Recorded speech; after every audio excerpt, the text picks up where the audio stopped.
आप ये story SS stories channel पर सुन रहे हैं। एपिसोड 9 चिंतन और योजना। मैंने अब तक जो कुछ भी किया था उसकी समीक्षा की और उसमें बदलाव करने की गुंजाइश देखी। मैं कल फ्रोजन वेस्टलैंड में खेती करना जारी रखूंगा, लेकिन साथ ही शहर में स्थित रैंक डी के कलकोठरियों में से एक गोब्लिन किंग्स अबोट में भी कम से कम कुछ राउंड के लिए जाऊंगा। मैंने अभी अभी एक रैंक की रक्षात्मक स्किल सीखी है जिसे ज्यादातर शिकारी उसकी ज्यादा ऊर्जा खपत के कारण इस्तेमाल भी नहीं कर पाते।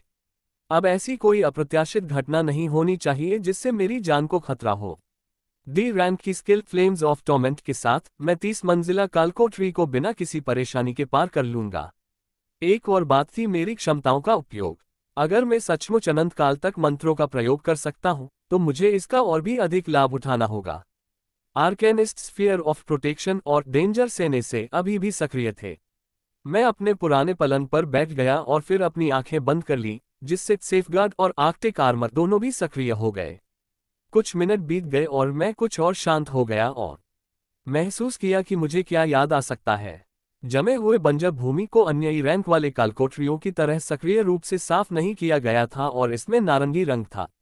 क्या होगा जब इसे एक दिन में कई बार मंजूरी दी जाएगी? एक बदलाव बहुत ध्यान देने योग्य होगा। गहरी सांस। मैंने अपनी छत की ओर देखा क्योंकि मुझे एहसास हुआ कि मैं अभी भी गलतियों से भरा हुआ हूं। आज मैं आराम करूंगा, कल मैं असली के लिए आगे बढ़ना शुरू करूंगा। रैंक सी आइटम से सजाया गया आदमी एक शानदार कार के पीछे बैठा था जो अपनी जागीर में वापस जा रहा था। उसके चेहरे पर एक अरुचिकर अभिव्यक्ति थी, जैसे कि उसने अभी अभी एक बग निगल लिया हो। इस दुनिया में बहुत कम लोग थे जिनसे वह नफरत करते थे क्योंकि वह जनता से ऊपर खड़े थे। नूह, जिस नए जागृत शिकारी से वह अभी अभी गया था, वह सबसे परेशान करने वाले लोगों की सूची में सबसे ऊपर था। यह नहीं था कि वह मजबूत था या कमजोर, यह उसका रवैया था। वह लोगों को इतनी दयनीय दृष्टि से देखता था।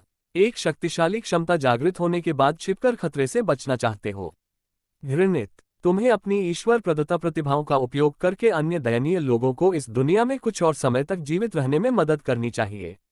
इस युग में बलवानों ने दुर्बलों पर शासन किया और मैं अपने शहर में किसी दुर्बल को नहीं चाहता। या तो वह मेरी बात माने या। कार में तुरंत फोन कनेक्ट हुआ और कोहेन ने बात की। उसके खतरे के स्तर को संशोधित करके भी कर दो। वह एक ऐसी रक्षात्मक क्षमता का उपयोग करने में सक्षम था जिसे नष्ट करने में मुझे कई हमले करने पड़ते, और यह क्षमता मेरे उससे बात करने के पूरे समय सक्रिय रही। पता लगाओ कि कौन सी क्षमता उसके विवरण से मेल खाती है और उसकी शक्ति का आकलन करो। वह संभवतः एक स्वाभाविक रूप से जागृत व्यक्ति है जिसके पास एक जन्मजात क्षमता है जो एकाग्रता को काफी बढ़ा देती है, जिससे वह रैंकिंग में तेजी से आगे बढ़ सकता है। फोन की दूसरी तरफ सन्नाटा छा गया, फिर जवाब आया, जी सर। वह आउटर बैंक एक्स में एकमात्र बी रैंक हंटर थे। उसने शहर के जीवन को अपने हाथों में पकड़ लिया। वह जो चाहे कर सकता था और कोई भी आंख नहीं बल्लेबाजी कर सकता था। स्थानीय सरकार उसे नियंत्रित नहीं कर सकी। इस शहर में कोई और उससे मुकाबला नहीं कर सकता था। और इसी तरह चीजें बनी रहेंगी। जैसे ही मैं सुबह उठा, मैंने कोहेन एंडरसन के बारे में जो कुछ भी जानता था उसे संकलित किया। अपने अस्थिर रवैये के अलावा वह आउटर बैंक एक्स में रैंक बी कौशल रखने वाले एकमात्र व्यक्ति थे। कुछ महीने पहले जब उनकी टीम जो रैंक सी हंटर्स से बनी थी ने सोलेल के कैसल के बॉस को आधी टीम के साथ मिटा दिया, तो वह बॉस से रैंक बी कौशल पुस्तक प्राप्त करने के लिए भाग्यशाली थे। बॉस शायद ही कभी किसी भी कौशल पुस्तकों या वस्तुओं को छोड़ते हैं जो एक उच्च स्तर के होते हैं, लेकिन यह मौका तब बढ़ जाता है जब यह उच्च रैंकिंग कालकोठरी के मालिक होते हैं। एक रैंक सी कालकोठरी उस स्तर के सैकड़ों जानवरों से भरी होती है। साथ ही एक विशाल बॉस भी होता है जो टाइटन की उपाधि अर्जित करता है। ये विशाल बॉस बेहद शक्तिशाली होते हैं और उनके पास कुछ ऐसा गिराने का मौका होता है जो कालकोठरी से भी उच्च रैंक का होता है। एंडरसन वह भाग्यशाली था। वह भी टियर हंटर्स के रैंक में शामिल हो गए और इस शहर के शीर्ष पर अपना स्थान ले लिया। उनकी टीम महीनों तक कभी भी एक जैसी नहीं रही। रैंक सी शिकारियों के पास सोलेल के महल के खतरों से उच्च मृत्यु दर थी। मैं जल्द ही कुछ दिनों बाद उनके साथ जुहूंगा। सब कुछ सोचा और आगे बढ़ना शुरू कर दिया। एक सवारी की जय मानी और आखिरी बार फ्रोजन वेस्टलैंड की ओर बढ़ रहा था। चूंकि वे पहले से ही जानते हैं कि मैंने इसे मंजूरी दे दी है, इसलिए मैं इसे कुछ और बार साफ कर दूंगा ताकि मुझे एक कौशल के लिए धन जुटाया जा सके जिसकी मुझे आवश्यकता नहीं थी। मैंने कल प्रत्येक रन के लिए लगभग 20 मिनट बिताए और इसे कई बार साफ करने और आधे मिलियन से अधिक लाने में मुझे 2 घंटे से भी कम समय लगा। हालांकि मेरे मन में जो कौशल है उसे प्राप्त करने के लिए मुझे केवल $400,000 की आवश्यकता होगी। इस बार मैं और भी अधिक कुशल था। मैंने कालकोठरी में प्रवेश किया और विशाल भालू को 3 बार और आत्मदाह किया, जिससे मुझे कोर की एक भीड़ मिली और 2 कौशल पुस्तकें जो केवल बेचने लायक थीं। 1 घंटे से भी कम समय में मैंने फ्रोजन वेस्टलैंड के साथ समाप्त कर लिया था और अपनी योजनाओं के अगले चरण को पूरी तरह से शुरू करने के लिए केंद्रीय जागृत केंद्र में चला गया था। कोर और स्किल बुक $4,47,000 में बिके और मैं कौशल खरीदने के लिए स्किल शॉप की ओर गया जो मुझे बिना किसी आरक्षण के ढीला करने की अनुमति देगा। कौशल अभी भी मोटे कांच के पीछे था, जिसे मैंने जल्दी से फ्रंट डेस्क पर मौजूद व्यक्ति को बुलाया और खरीद लिया। रैंक सी कौशल छलावरण। कौशल ने आपको अपने परिवेश में घुलने मिलने की अनुमति दी और आपको देखे जाने से बचाने के लिए सक्रिय रहना पड़ा। बेहद अमीर विकृत लोगों के अलावा बहुत से लोगों ने इस कौशल का इस्तेमाल नहीं किया। मैं अपने आंदोलनों को छिपाने के लिए इस पर भरोसा करूंगा, जबकि मैं ऐसी चीजें करता हूं जो अब भी कई लोगों के लिए आदर्श के खिलाफ है। मैंने कौशल सीखने में कोई समय बर्बाद नहीं किया और जागृत केंद्र से बाहर चला गया। मेरे पास अभी भी मेरा F रैंक लाइसेंस था और यह मुझे किसी भी गेट को पार करने की अनुमति देगा, चाहे रैंक कोई भी हो। कालकोठरी मोनोलिथ के चारों ओर रखे गए द्वार और गार्ड ये सुनिश्चित करने के लिए थे कि सामान्य लोग कालकोठरी में अपनी किस्मत आजमाते हुए वहां से न गुजरे और खुद को मार न डालें। शिकारी गेट से गुजर सकते थे, चाहे वे किसी भी रैंक पर हो, जब तक उनके पास लाइसेंस था, क्योंकि कालकोठरी के आसपास इकट्ठा होने वाले कई शिकारी सिर्फ गोताखोरी के उद्देश्य से नहीं थे। 12 मैंने एक सवारी को बुलाया और भूत राजा के निवास की ओर जाने के लिए निर्देश दिए। जैसे जैसे रैंक बढ़ती है, कालकोठरी उत्तरोत्तर कठिन होती जाती है, जैसा कि देखा जा सकता है कि रैंक सी कालकोठरी को रैंक सी शिकारी द्वारा मुश्किल से संभाला जा रहा था। ई से डी तक की कठिनाई भी कई लोगों के लिए पार करने के लिए एक बड़ी खाई थी। डी रैंक शिकारी 10 के समूहों में गोता लगाने का विकल्प चुनते थे, या सी रैंक शिकारी अधिक लाभ प्राप्त करने के लिए छोटे समूह बनाते थे। रैंक डी कालकोठरी बहुत लाभदायक है, लेकिन जब आपको लूट को 10 लोगों के बीच विभाजित करना होता है, तो आपके सामने आने वाले खतरों को देखते समय रिटर्न न्यूनतम होता है। जब हम शहर के केंद्र में थे, तब मेरे पास ड्राइवर रुक गया था, जहां आप बहुत सारे कालकोठरियों तक जाने के लिए कई रास्ते ले सकते थे। मुझे निकटतम गली मिली और आर्कनिस्ट के सुरक्षा क्षेत्र और आर्कटिक कवच के साथ छलावरण को सक्रिय किया। डेंजर सेंस अभी भी इस समय सक्रिय रखा गया था। रैंक सी छलावरण किसी भी शिकारी को उसी रैंक के अन्य शिकारियों से छिपा सकता है, जबकि शक्तिशाली रैंक बी के शिकारी आपको आसानी से देख सकते हैं। अगर अभी कोई मुझ पर नजर रख रहा होता, तो मुझे पूरा यकीन है कि वह रैंक बी का शिकारी नहीं होता, इसलिए अब से मेरी गतिविधियां छिपी रहेंगी। मैं सड़क के बीचों बीच आ गया, गाड़ियां तेजी से दौड़ रही थीं और लोग इधर उधर भाग रहे थे। किसी को कुछ भी दिखाई नहीं दे रहा था। कुछ लोग मुझसे टकरा गए और अपना सिर उठाकर देखने लगे कि आखिर उन्हें क्या लगा। जैसे ही मैंने उस कौशल की उपयोगिता की पुष्टि की, मैं गोब्लिन राजा के निवास की दिशा में तेजी से दौड़ा और 20 मिनट में वहां पहुंच गया। इस बार मैंने अपना लाइसेंस दिखाने की जहमत नहीं उठाए और सीधे कृत्रिम द्वारों से अंदर चला गया। बगल में तैनात रैंक डी के गार्डों को कुछ पता भी नहीं चला। अंदर जमा हुए शिकारियों में से किसी ने भी मेरी तरफ देखा तक नहीं, जिससे अब से मेरी नई योजनाओं को लेकर मेरा आत्मविश्वास और बढ़ गया। फिर मैंने नीले रंग से चमकते उस विशालकाय पत्थर की ओर देखा। इस कालकोठरी को रैंक सी और डी के शिकारी नियमित रूप से साफ करते थे, क्योंकि यह सबसे ज्यादा फायदेमंद कालकोठरियों में से एक थी। यहां से कभी कभी एक विशेष वस्तु किंग्स वेलोर निकलती थी। यह एक पूर्ण शरीर कवच था जो आपकी रक्षा क्षमता को काफी हद तक बढ़ा देता था, जबकि आपकी गति पर कोई असर नहीं पड़ता था। चूंकि रैंक की वस्तुएं अत्यंत दुर्लभ थीं और अधिकतर उन लोगों द्वारा जमा की जाती थीं जो एकमात्र रैंक कालकोठरी में जाते थे, इसलिए यह वस्तु शिकारियों के लिए सबसे ज्यादा मांग वाले उपकरणों में से एक थी। मैंने पुरानी यादों में खोना बंद कर दिया और उस विशालकाय संरचना के चौकोर दरवाजों में से एक की ओर बढ़ा, अपना हाथ रखा और पल भर में गोब्लिन किंग के निवास में पहुंच गया। नोआ पेशा शिकारी। जीवन शक्ति 70, केंद्र शक्ति 70, कौशल F fireball 98, F healing -21, A arctic armour 95, D flames of torment 49, D safeguard -15, D danger sense 3, C arcanist sphere of protection 25, C camouflage 3, 31। उपकरण E स्विफ्ट बूट्स। एपिसोड 10 भूत राजा का निवास। उच्च रैंकिंग कालकोठरियों के लेआउट धीरे धीरे अधिक असाधारण हो गए। गोब्लिन किंग के निवास में, जिस पहली मंजिल में आपको ले जाया गया था, उसके चारों ओर अतिवृद्धि और पेड़ थे। भूतों ने 5 के समूहों में यात्रा की और पूरी मंजिल को परोल किया।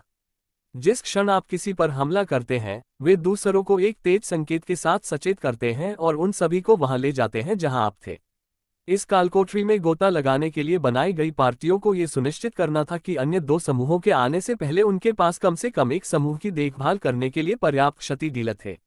यदि आपकी पार्टी ने कभी खुद को भूतों के 3 समूहों से घिरा हुआ पाया, तो आपको अपनी प्रार्थना करनी होगी। मैंने भूतों के समूह की ओर देखा जो अभी अभी मेरे सामने सतर्क था। भूतों पर हरे रंग के तराजू की एक परत थी, जिसकी ऊंचाई 3 मीटर तक थी। उनमें से 4 के पास लकड़ी के डंडे और गदा थी, जिनमें से एक ने लकड़ी का डंडा पकड़ा हुआ था। मैंने रैंक एफ फायरबॉल की प्रभावशीलता का परीक्षण करके शुरुआत की, जिसकी दक्षता लगभग 100 तक पहुंच चुकी थी, जिससे ये रैंक के कौशल के बराबर हो गई थी। और भी अधिक संघनित घूमता हुआ फायरबॉल एक गोब्लिन की ओर तेजी से बढ़ा और फट गया। गोब्लिन कुछ फीट पीछे धकेल दिया गया, लेकिन झट से उठ खड़ा हुआ जैसे कुछ हुआ ही न हो। उसकी हरी खाल पर बस हल्के से निशान पड़े थे। धिक्कार है, मैं सोच रहा था कि फायरबॉल का भविष्य में भी कुछ उपयोग हो सकता है। इसकी तेज गति और चलने की ताकत वाकई काम आएगी अगर मुझे कभी ऐसे जीवों से लड़ना पड़े जिनकी रक्षा इतनी मजबूत न हो, जैसे कि राक्षस, लेकिन मैं ऐसी स्थिति की कल्पना भी नहीं कर रहा था। तेजतर्रार गोब्लिन लगभग आ ही गए थे, इसलिए मैंने अपने सबसे आक्रामक कौशल फ्लेम्स ऑफ टॉर्मेंट का इस्तेमाल शुरू किया। मेरे सामने आग की एक लकीर तेजी से प्रकट हुई और आगे बढ़ते हुए सबसे आगे वाले गोब्लिन को भेदने लगी। वार के बाद एक पल का विराम आया, फिर एक चीख सुनाई दी क्योंकि आग की लकीर सामने से पीछे तक घुस गई। मैंने ज्वाला के स्तंभ को पकड़ने का इशारा किया और अपना हाथ दाएं ओर बढ़ाया। कौशल ने मेरे आदेश का पालन किया, एक मोटी रस्सी की तरह क्षैतिज रूप से चलते हुए दाईं ओर के 2 बौनों के सिर को 2 भागों में काट दिया। बचे हुए 2 गोब्लिन अपने साथियों की इतनी जल्दी मौत देखकर तुरंत भयभीत हो गए और भागने लगे। लेकिन मैंने उन्हें मौका नहीं दिया, इसलिए मैं आगे बढ़ा और दूरी बनाए रखी और तुरंत ही अपनी शक्ति का इस्तेमाल करके उन दोनों गोब्लिनों को घेर लिया और उन्हें जलाकर राख कर दिया। हाँ, इस कौशल से परिचित होने के बाद मैंने यही तरीका अपनाना शुरू किया था।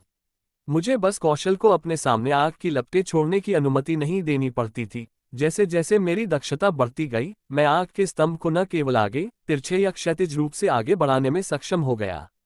पर्याप्त एकाग्रता के साथ मैं कौशल को रस्सी की तरह लचीला बनाकर अपने दुश्मनों को आग की लपटों में जकड़ सकता था।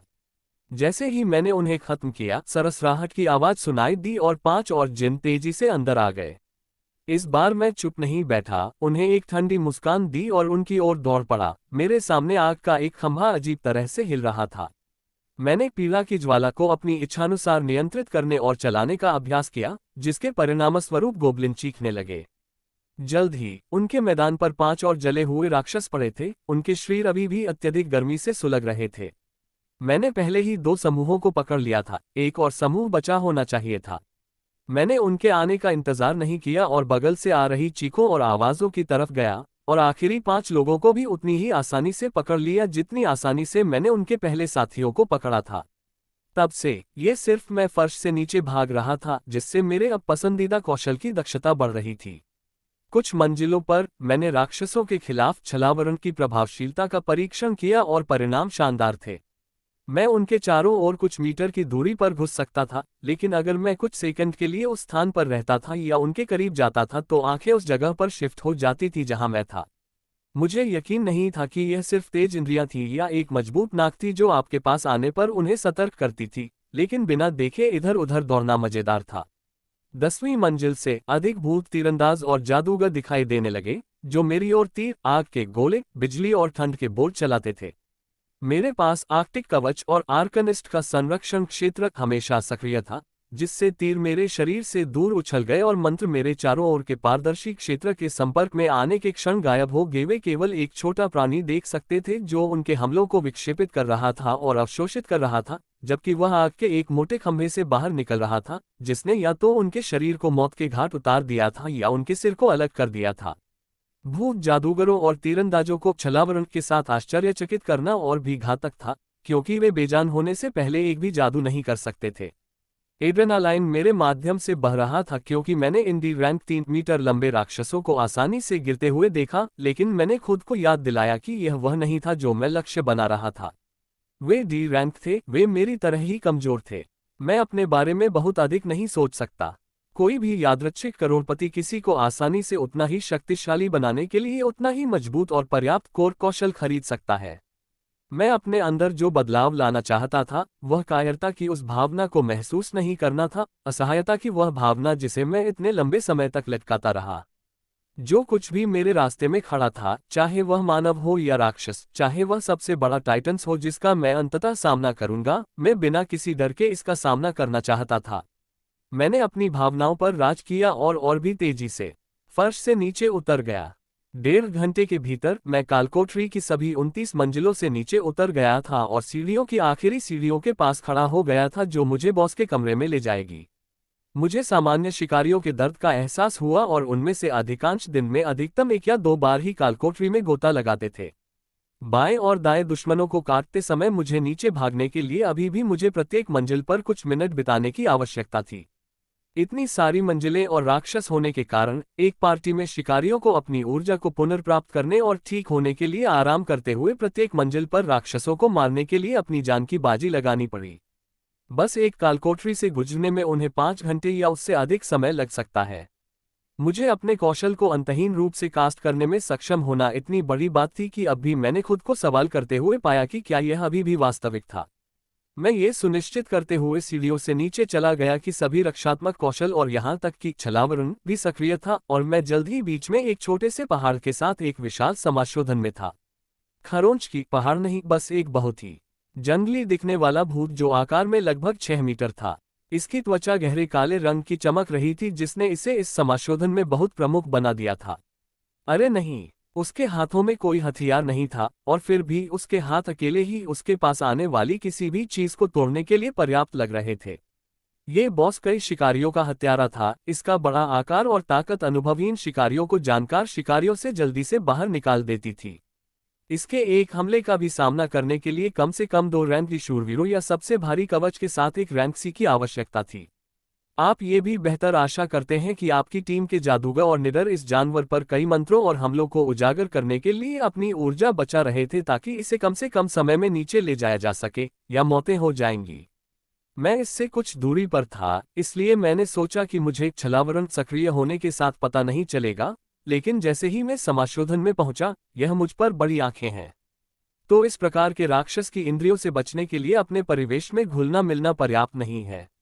और मुझे यकीन नहीं था कि इस रैंक री बॉस को अभी तक टाइटन के रूप में वर्गीकृत किया जा सकता है, लेकिन इसके आकार ने मुझे एक चींटी की तरह महसूस कराया क्योंकि मुझे अपनी टकटकी से मिलने के लिए अपना सिर उठाना पड़ा। मैंने महसूस किया कि मेरा खून पंप हो रहा है क्योंकि मैंने खुद को इस घूरने वाले में अपने आकार के 3 गुना से अधिक के खिलाफ पाया। मैं डरा नहीं था। मैंने इस विशाल जानवर को देखा और मैंने अपने लक्ष्यों को देखा। मैंने अपना भविष्य देखा। मैंने धीरे धीरे चलना शुरू कर दिया और मेरा चलना धीरे धीरे एक दौड़ में बदल गया। जानवर एक भी आवाज नहीं करते हुए स्थिर खड़ा रहा। मेरे चेहरे पर एक मुस्कान फूट पड़ी क्योंकि बेलगाम हंसी सुनाई दे रही थी। आग की लपटों की कुछ मीटर लंबी मोटी रेखा जल्दी से मेरे बगल में दिखाई दी क्योंकि मैंने इस विशाल जानवर की ओर चार्ज किया। जैसे ही मैं उसके पास पहुंचा, एक विशाल काली मुट्ठी ने मेरी पूरी दृष्टि को ढक लिया। मेरी हंसी रुकी ही नहीं क्योंकि आग की लपटें भी निकलीं और उस मुट्ठी को घेर लिया। फिर एक जोरदार झटका लगा, धमाका, मुक्के का वार ऐसा लगा मानो पूरी दुनिया मुझ पर गिर पड़ी हो। मैंने उसे मेरी रक्षा कर रहे गोले से टकराते हुए देखा और तुरंत ही खुद को इतनी तेज गति से पीछे की ओर उड़ते हुए महसूस किया, जितनी गति मैंने पहले कभी अनुभव नहीं की थी। धमाका, 1 सेकंड बाद ही मैं पीछे की दीवार से जोर से टकराया और गिरते ही एक गोलाकार गड्ढा बन गया। मेरे शरीर का एक भी बाल नहीं टूटा। रैंक सी की स्किल, आर्केनिस्ट स्फीयर ऑफ प्रोटेक्शन कोई दिखावा नहीं थी। मेरे सामने खड़ा वह जानवर अब चुप नहीं रहा, बल्कि एक दर्द भरी चीख उस विशाल मैदान में गूंज उठी। उसका दाहिना मुक्का जमीन पर गिर पड़ा, मानो हमेशा के लिए उसकी बाहों से अलग हो गया हो। उसकी आंखों की शांति पूरी तरह गायब हो गई। उसके पैर जमीन पर पटके और वह मेरी ओर झपटा। उसके बचे हुए सही हाथों में से एक मेरी ओर बढ़ा, मानो किसी मोमबत्ती को बुझाने की कोशिश कर रहा हो। मैंने ज्वालाओं की लपटों को घुमाकर गोलाकार आकार लेने का आदेश दिया और साथ ही उस हथेली को मुझ पर गिरते हुए देखा। फिर जब हथेली मेरे ऊपर गिरी तो ज्वालाओं की गोलाकार रेखा तेज गति से घूमने लगी। मांस और हड्डियों के टुकड़े टुकड़े होने की भयानक आवाज सुनाई दी। गोबलिन राजा की बची हुई भुजा बीच से विकृत रूप से दो भागों में बंटी हुई थी, जिसमें से गहरा लाल खून बह रहा था। हम सिर्फ 1 मीटर की दूरी पर थे और मैं उसके क्रोधित चेहरे को घूर रहा था। तभी मैंने आग की घूमती हुई लकीर को उस दैत्य की गर्दन की ओर बढ़ने का आदेश दिया।